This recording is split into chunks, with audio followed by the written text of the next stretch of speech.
Everyone, नमस्कार दोस्तों, जय हिंद। दोस्तों कैसे हैं आप लोग। इस लेक्चर में हम मौलिक कर्तव्य यानी फंडामेंटल ड्यूटीज डिस्कस करेंगे। दोस्तों यह लेक्चर मेरे द्वारा डिस्कस किया जा रहा है। My name is Vikram Khandelkar.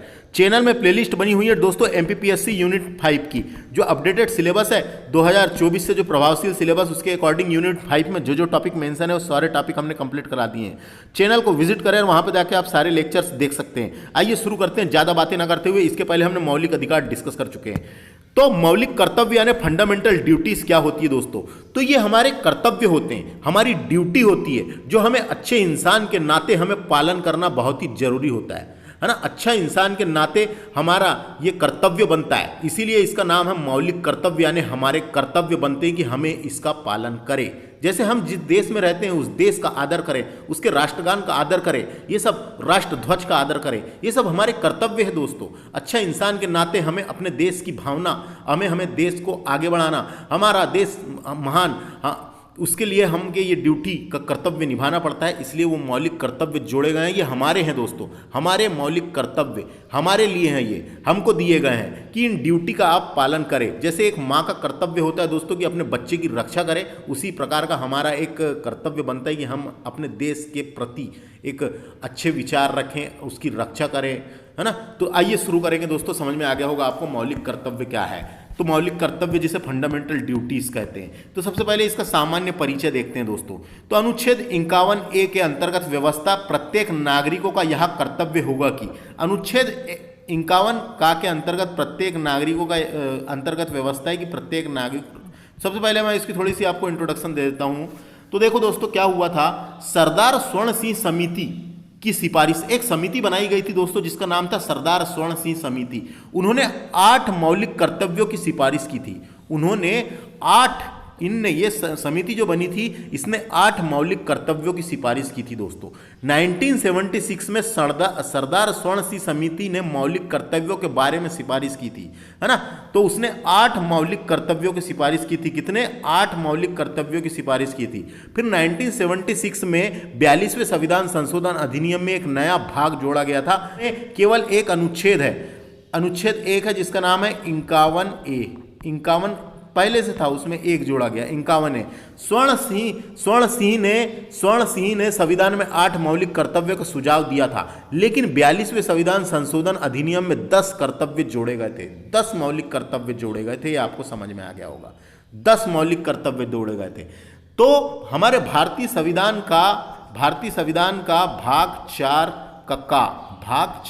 का है ना, जिसका नाम है मौलिक कर्तव्य अनुच्छेद कौन सा है? 51 का यानी 51A बोल सकते हैं।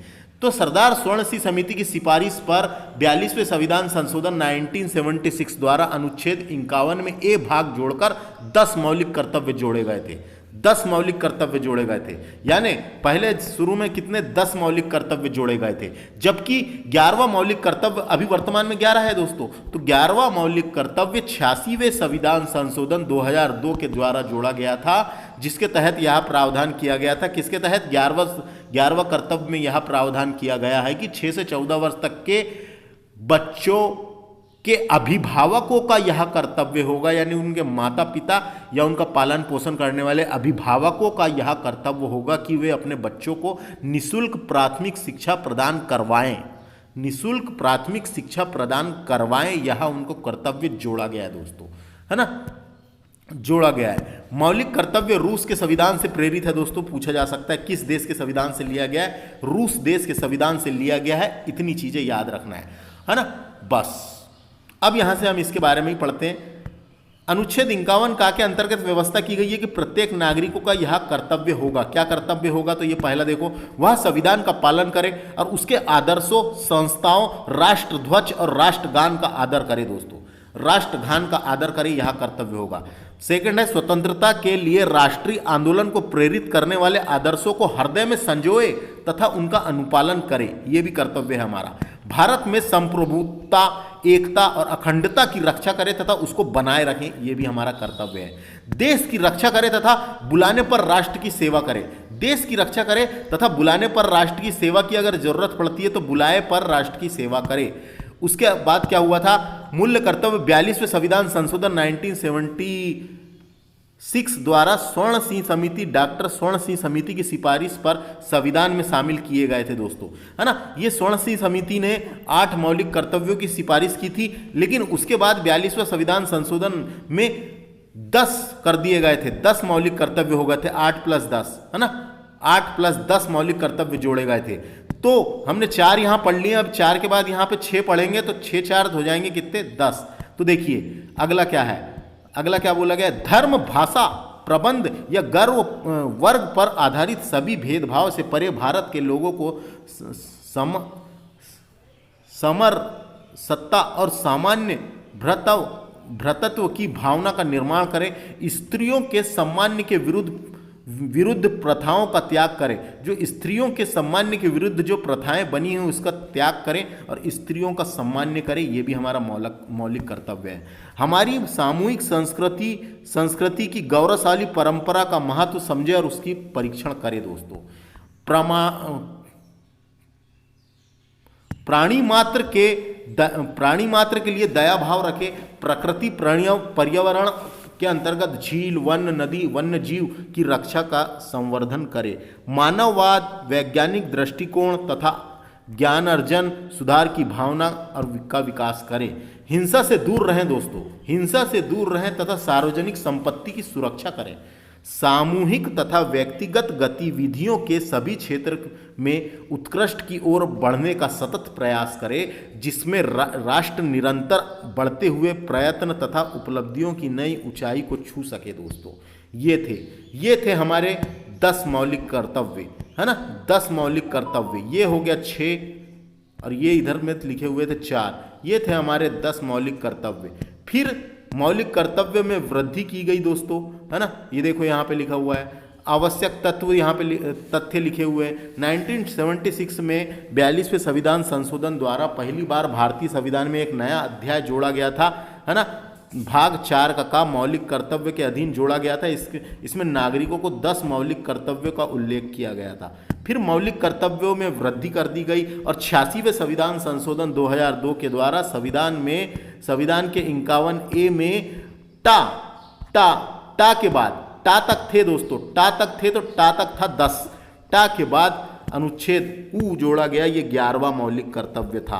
अनुच्छेद ऊ जोड़ा गया, जिसमें 14 वर्ष तक के बच्चों के माता पिता यानी अभिभावक को अपने बच्चों को शिक्षा दिलाने के लिए अवसर उपलब्ध कराने का प्रावधान दिया गया है। यानी कि इसमें कहा गया 6 से 14 वर्ष तक के बच्चों को के अभिभावक या माता पिता का यह कर्तव्य होगा कि वो अपने बच्चों को निःशुल्क प्राथमिक शिक्षा प्रदान करवाएं।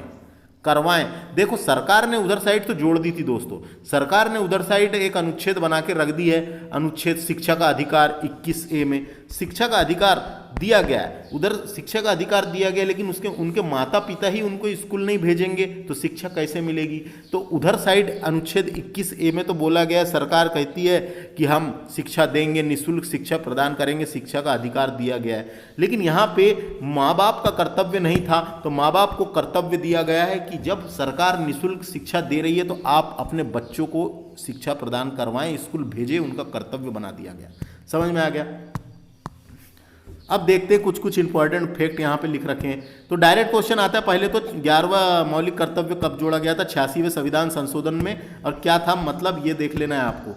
मूल्य कर्तव्य का समावेश डॉक्टर स्वर्ण सिंह समिति ने 1974 में सिफारिश के आधार पर किया गया था। डायरेक्ट क्वेश्चन आ सकता है, किस समिति की सिफारिश पर। भारतीय संविधान में नागरिकों के लिए मौलिक कर्तव्यों की प्रेरणा सोवियत संघ संविधान से ली गई है। सोवियत संघ जिसका नाम रूस है दोस्तों, रूस का पुराना नाम सोवियत संघ के नाम से जाना जाता था। कभी क्वेश्चन आ सकता है किस देश के संविधान से ली गई है, तो रूस।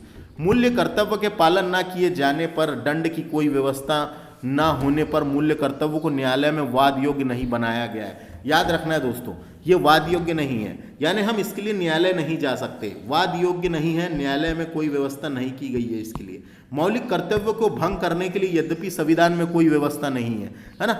मौलिक कर्तव्य को भंग करने के लिए यद्यपि संविधान में कोई व्यवस्था नहीं है, लेकिन संसद को यह शक्ति प्रदान की गई है कि वह कानून बनाकर मौलिक कर्तव्यों के उल्लंघन की दशा में दोषी व्यक्तियों के लिए दंड की व्यवस्था करे। यानी मौलिक कर्तव्यों के उल्लंघन की दशा में दोषी व्यक्तियों के लिए दंड की व्यवस्था करे, यह शक्ति संसद को दी गई है।